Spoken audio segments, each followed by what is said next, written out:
早晨啊，咁多位，今日日頭非常之猛烈，所以我就將自己包到實一實就嚟學開車啦。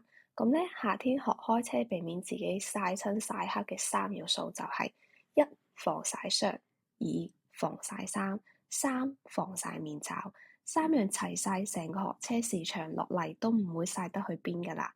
今日教練有教 S 型前進後退。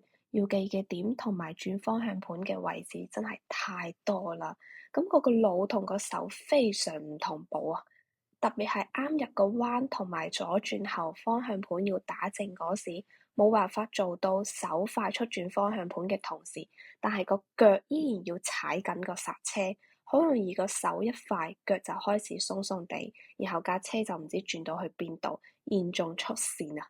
好在教練非常之 nice，跟住我練咗好幾 round，終於有返啲樣啦。落堂之後就趁機去教訓班後邊嘅機車模擬考試場地練習我嘅摩托車。之前唔係有講過直角轉彎好難嘅，經過一系列嘅訓練，終於俾我搞掂咗啦，超級開心啊！想當初右轉個彎練極都練唔得嗰時，嬲到差啲要越揾風話。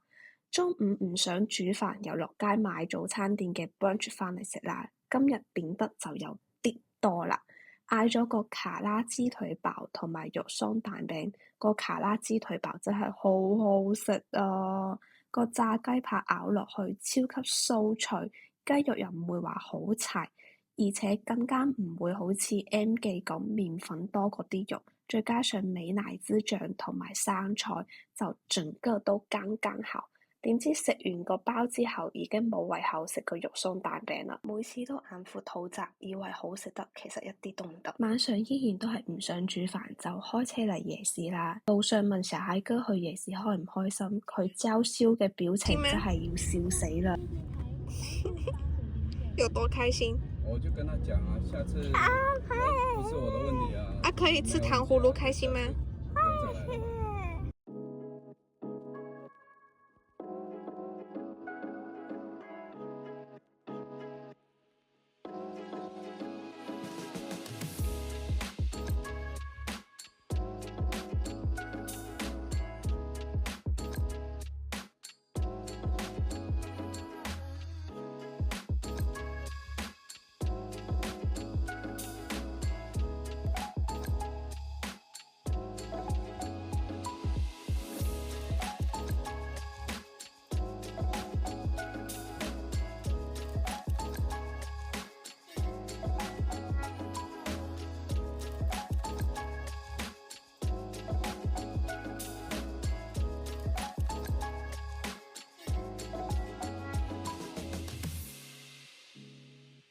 終於嚟到小孩哥心心念念嘅冰糖葫蘆店啦，仲要指定要水果口味嗰種，對眼就冇離開過啲冰糖葫蘆。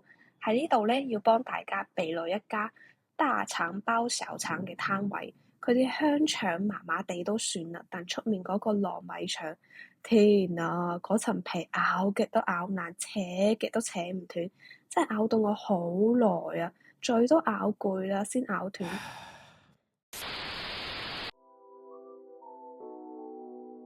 咁今日呢，就係全家一齊北上去睇中醫嘅日子啦。通常北上嘅話，家姐就會順便去睇啲畫展，所以就有稍微咁執咗下自己。有冇人見過8點鐘嘅西門町啊？真係一粒人都冇，但醫院門口已經排緊隊等開門入去啦。2 hours later，睇完中醫出嚟，依家先係西門町正常嘅樣嘛。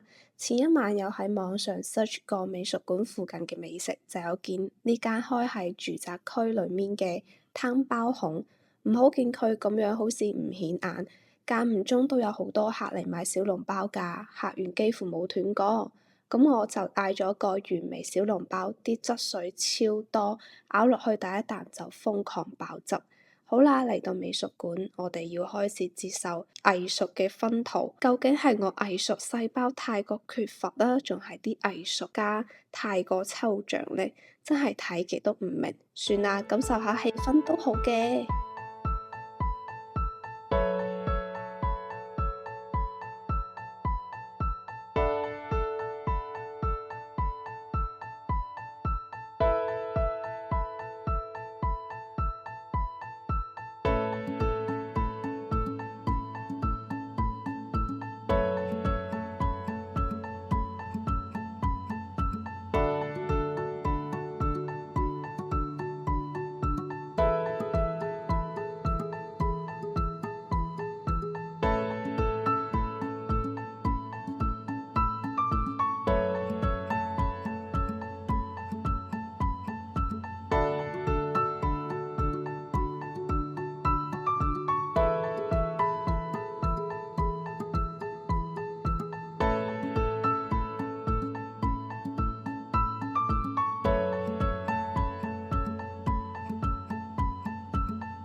夜晚食完飯就俾舅父 call 咗返去飲酒。嗱，你哋睇下呢個女人依家笑得幾開心啊！佢完全唔知道自己聽日會發生咩事，依家笑得幾瘋狂，聽日開始就病得幾折墮。感冒發燒、中耳炎一齊嚟晒，仲要發燒到自己都唔知添。Anyway， 傾偈途中有一段真係好搞笑，家姐講緊佢上課嘅時候，佢啲學生啲搞笑嘢。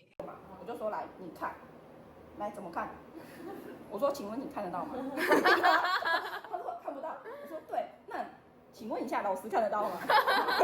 他說看不到。我說來翻一下。然後我說以後給我看，要這樣拿，這樣有沒有看得到？他說有。我說對，這樣子老師你也才看得到。老師眼睛跟你的眼睛是一樣的，老師眼睛不是這樣子的。而且他拿給我的時候，他站着，我坐着，我就這樣子，然後他就給我這樣子，然後拿到我頭頂這樣子。我說這樣子最好是看得到。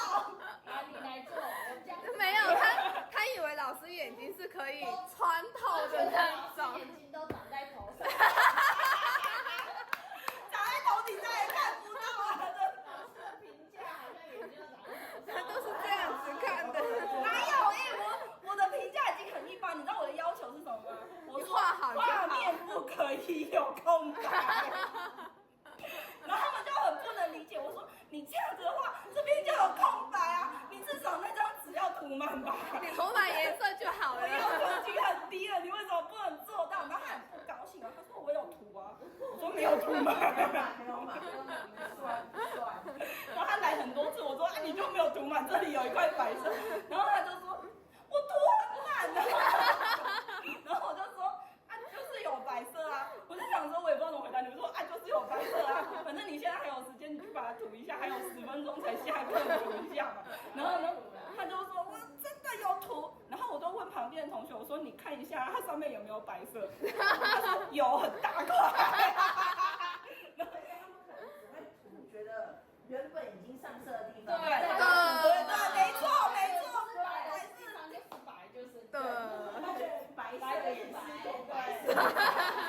白色也是色，只不過你看不到而已。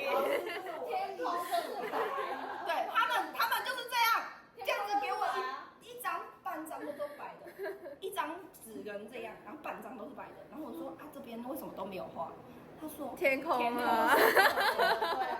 然後我後來沒招，我就說沒關係，天空是藍的。咁今日條片就咁多啦，如果鍾意嘅話記得3件套，咁我哋下條片再見，拜拜。